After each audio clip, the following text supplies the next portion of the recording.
Have you ever wondered why some people seem to thrive as entrepreneurs while the other majority struggle to even get started most of the time?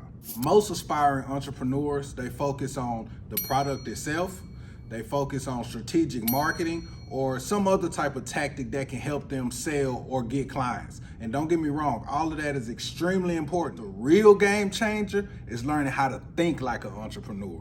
As an entrepreneur without the right mindset, you don't stand a chance, bro. It doesn't matter how good your product is, how good you are at sales. If you coming from a sales business where you work from somebody else, entrepreneurship is completely different. So without that mindset, you're gonna have some trouble. In this video, I'm sharing the 5 must-have mindsets that will completely change how you approach entrepreneurship. And this is from me working with thousands of entrepreneurs. This is from my own experience. I've been a full-time entrepreneur since 2014 when I started and operated a food truck business, and I had no idea how to even cook. I had no idea of the concept of preparing food or anything like that. My friends came to me and said, hey, we got this idea. I think we can make it happen, and we made it happen. And it wasn't off of experience or knowledge or because we got a bunch of funding. It was the mindset. So make sure you stick around to the end and hear all 5 mindsets, because this could be the exact shift that you've been looking for that can take you to that next level in 2025. First,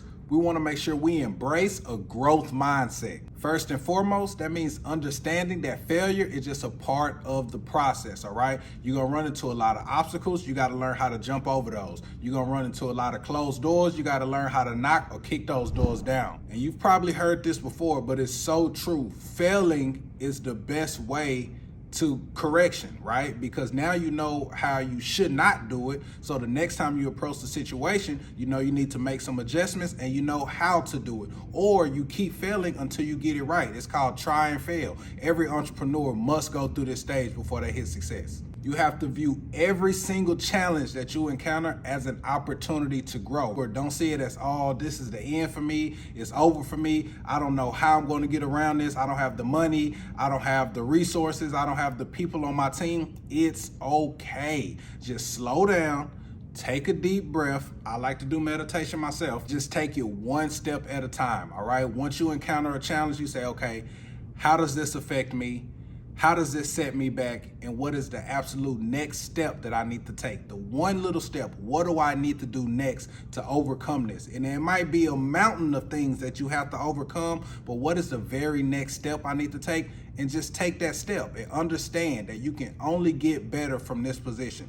Do not quit from the first challenge that you run into, because there's going to be a ton of them. Even when you reach a certain level of success, the challenges don't stop. You ever heard the phrase new levels, new devils? Well, they made that for a reason. It just means the higher you get on that success ladder, the higher your problems are, right? We like to call them high equity problems. With having that growth mindset, this means continuously seeking personal and professional development, all right? So you want to always remain a student and always keep learning. Even when you get the years of experience, you never want to feel like or act like you know it all, because there's always another level to attack, all right? So this could be watching podcasts on the topic of whatever your business is.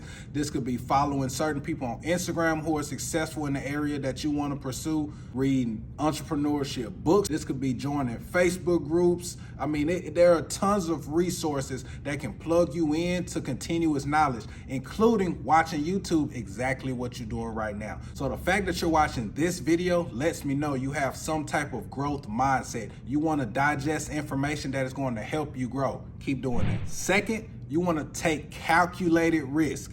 Key word here is calculate. And taking risks is going to start with being comfortable, stepping outside of your comfort zone, all right? Because as you approach entrepreneurship, like I mentioned before, there are going to be tons of new challenges that are going to force you to be uncomfortable. Either you're going to stay in this place of comfort where you're content and you don't want to grow, but there's no success there. So as soon as you want to get out of that place, it's going to be very uncomfortable while you're chasing your dreams and your goals. But when you reach them, it's like, damn, I should have been did this. I should have been got up and, set my goals and sought after my goals instead of procrastinating. But it's okay. We here now. Just like a caterpillar, they go into the cocoon, they comfortable. It's probably warm, fuzzy, cozy in there. But if they want to break out and be that butterfly with these vibrant colors and fly around and be the beautiful species that a butterfly is, well, they're going to have to be uncomfortable. They're going to have to break out of that cocoon so they can spread those wings. You get what I'm saying? So right now, you are that caterpillar, but we want you to turn into that butterfly.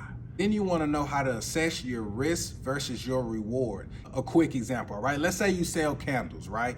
So you've created your candle and now you have to decide if you want to spend money on marketing so you can sell those candles. You decided that you wanted to do Facebook and Instagram ads marketing, okay?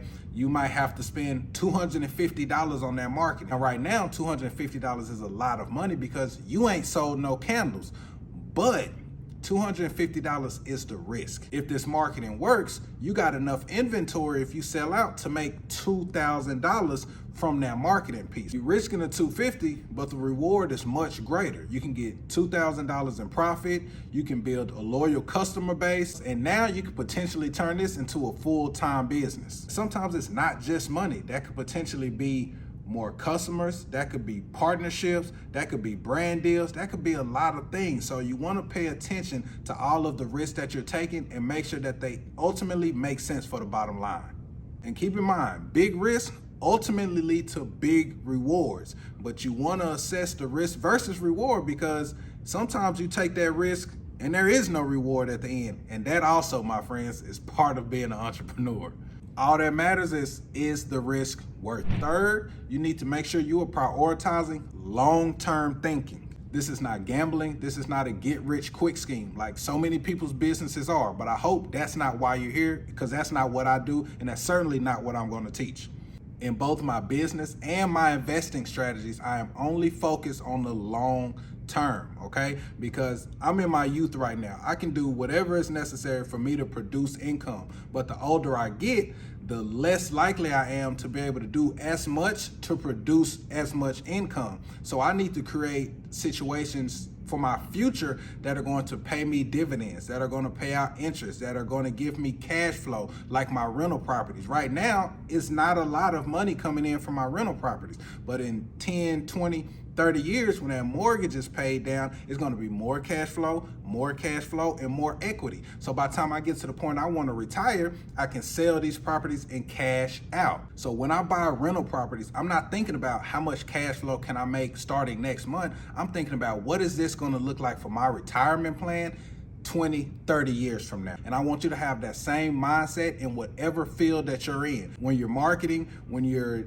deciding on the risk versus reward for your business, always think long term. How does this affect the business 1, 3, 5 years from now, not just tomorrow? As an entrepreneur, if this is something you're going to dedicate yourself to, then you have to be thinking about the longevity. Don't think about the dollar right now or the dollar tomorrow. It might take you weeks, months, or even a year to be able to start making income, but that's okay. If you do it and build your business the right way, then that can sustain you to the point where you're now generating a large income from this business, and you can see that happening for another 2, 3, 5, 10, 20 years, however long you decide to run your operation. The focus on building sustainable success, not just short-term wins. In order to do that, you're gonna have to develop patience and persistence, so that way you can follow through on those long-term goals. Patience and persistence are not just good character traits to have, they're also good traits to carry into your business, because just like in life, things don't always happen the way we want them to, exactly when we want them to when we're running our business. So we must understand that, right? So if you got big goals, lock in, be patient, be persistent, keep going. And to see anything through in the long term, you have to set yourself a clear vision and stick to it. Even when the process feels slow or it feels like things are not happening for you. Again, this goes back to that patience and persistence. If you have a clear vision with that faith in yourself, and you have faith in yourself because you have a growth mindset, and you have an abundant mindset, knowing that whatever is for you will be for you. Even when prioritizing long-term goals, please, please, please always keep in mind, small numbers add up. Small wins matter. So do not forget to celebrate your small wins on the way to your big goals. That is what's going to give you that fuel and that adrenaline to keep going, no matter how small the win. If it's something that you can think of in a positive light that happened for your business, no matter how small it is, I don't care if somebody gave you $1 tip. That means somebody likes your product enough to pay more than what you are asking for. That's a small win, all right? So I want y'all to keep that in mind when you're setting those big goals. You want to keep your eyes directly on the prize, focus on the long-term thinking, but do not forget to stop and celebrate the small wins. 4, you want to be solution-oriented. Like in my real estate business, I can say I'm a real estate investor, but really I am a property problem solver. People come to me with problems. I activate high-level listening skills to make sure I'm hearing everything they're saying. That way I can see what their pain point is, what their motivation is, and through all of that, I can configure exactly how I can serve them, exactly how I can benefit them, and what solutions I can bring to the table to make this a deal on both ends. More than likely, you're gonna have to solve some type of problem if you have clients. Don't be frustrated when they come to you with problems, 1,000 questions. You just want to be in that mindset like, look, I'm here to solve any problem of my customers or my clients. As long as you have that mindset, then you will be able to attack whatever comes your way and more than likely be able to find a solution. You want to think creatively and strategically when solving problems for your clients. And if you feel like you don't have a creative or strategic mind, then there are tons of resources out there, specifically things like ChatGPT, where you can type in a prompt, let them know exactly what's happening and exactly how you would like to approach and handle the situation and get ideas from the robot. Last but not least, when it comes to being solution oriented, you want to focus on adding value to your client rather than just dwelling on the challenges and obstacles that you are going through. And that can go way deeper than just your business and your clients, even with your relationships. If you're in an intimate relationship or even with your friends, you want to make sure you are adding value to every relationship that you are part of, all right? Especially when you start to get clients and customers. You don't want to just sell them a product. You want to think, how can I add value to my clients? Thinking like that is ultimately going to help you create the best product you can possibly create. People do not have a problem paying for convenience, speed, or solutions. Trust me. Number 5, you must learn to adapt. Business, just like the stock market, just like the economy, just like grocery prices, is ever changing. Just like the real estate market, there's always something going on that is going to change the temperature of what was going on before. Not only do you have to be ready to pivot or adapt, you have to be able to make that change quickly, or your client or your customer is going to go with the next best thing, the next hottest thing that's smoking, whatever's trending, whatever other people feel is popular. So you want to stay in front of that trend, however you have to do that. That's going to depend on what your business is. But again, there are tons of resources out here so you can know exactly what's going on in your field and stay on top of that. But you have to be ready to adapt and change. Businesses who refuse to adapt are no longer here anymore. Blockbuster didn't want to go digital, and then what happened? Netflix came. We don't even talk about Blockbuster no more. Depending on how old you are watching this video, you may not even know what Blockbuster is. Toys R Us, they refused to adapt, and what happened? Amazon happened. Do you see Toys R Us anymore? No, you don't. Kmart refused to adapt, and what happened? Now all we see is Walmarts. That's not a coincidence. This is the evolution of business. Either you change with the times or you get left behind. People are going to continuously grow.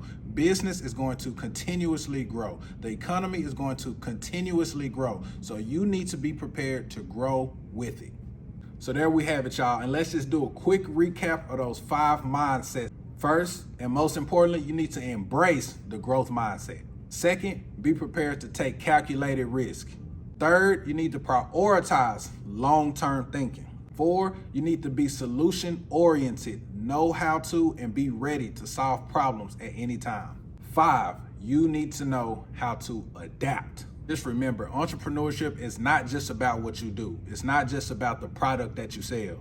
It's about how you think.